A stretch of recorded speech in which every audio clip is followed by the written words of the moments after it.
Oke, halo semuanya. Pada minggu ini kita akan melanjutkan materi praktikum pemrograman komputer di minggu ke-8. Nah, sesuai sama yang telah dibriefingkan di minggu pertama praktikum pemrograman komputer, materi-materi setelah UTS itu kita masih ada dua materi lagi. Yang pertama itu array, yang kedua itu method. Nah, 3 minggu ke depan kita akan belajar yang namanya array. Nah, array ini sendiri tuh dibagi jadi dua.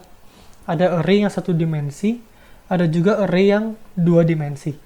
Nah, minggu ini kita bakal belajar array satu dimensi terlebih dahulu.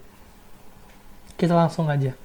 Jadi di materi array ini kita akan belajar nih, array itu apa, fungsi array itu apa sih, terus kegunaannya nanti pas pemrograman itu dia membantu di bagian mananya, dan lain sebagainya kita akan belajar di materi ini. Oke, pendahuluannya gini. Jadi seringkali dalam pemrograman tuh kita harus menyimpan data dalam jumlah yang banyak. Misalkan nih, apabila kita ingin menyimpan 100 nilai bilangan bulat, maka kalau kita belum belajar array nih, kita masih minggu-minggu materi sebelum UTS, kita bakal butuh 100 variabel kan, yang mana masing-masing variabel nyimpen satu nilai bilangan bulat itu. Nah, hal ini tuh nggak efisien karena kita butuh 100 variabel buat nyimpen 100 nilai bilangan bulat.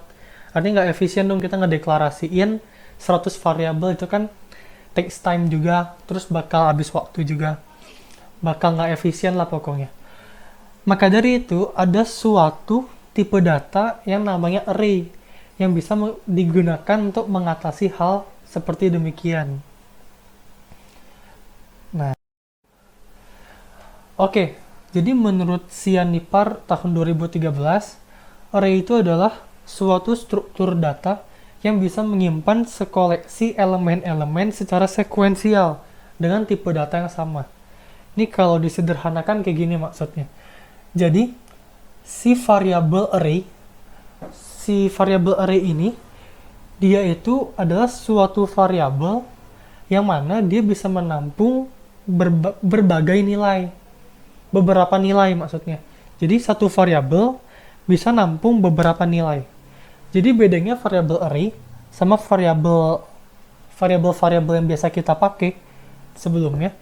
Kalau variabel yang sebelumnya kita pakai itu, variabelnya hanya bisa menyimpan satu nilai saja. Tapi kalau variabel array, dia itu bisa menyimpan beberapa nilai. Satu variabel array dapat menyimpan beberapa nilai, namun si beberapa nilai ini tuh tipe datanya harus sama. Artinya, tadi kita mau menyimpan 100 nilai bilangan bulat. Artinya, 100 nilai bilangan itu tipe datanya harus sama. Mau integer, integer semua. Mau float atau double, double semua. Nggak boleh 50 integer, 50 double. Tipe datanya harus sama kalau array. Nah, dalam array, nilai variabel itu dapat diakses dari satu variabel dengan nama yang sama. Artinya satu variabel array, dia punya beberapa nilai di dalamnya. Nah, tapi beberapa nilai di dalamnya itu dibedakan berdasarkan indeks array. Nah, kita bakal belajar indeks ya. Oke. Sintaks pembuatan array. Jadi, sintaks pembuatan array itu, tipe variabelnya apa, tipe variabel array-nya apa, terus ada kurung buka siku, kurung tutup siku, terus nama variabel array-nya apa. Sama dengan new, tipe variabelnya apa, dalam kurung siku jumlah elemen. Nah, di jumlah elemen ini tuh adalah jumlah data yang dapat ditampung oleh si variabel array ini. Misalkan jumlah data di sini 10. Artinya si variabel array ini dapat menampung 10 data. Begitu. Contoh ya, contoh penulisan array. Menciptakan suatu array tipe integer. Artinya nilai-nilai yang ada di dalam variabel array itu integer semua. Dengan panjang array 10.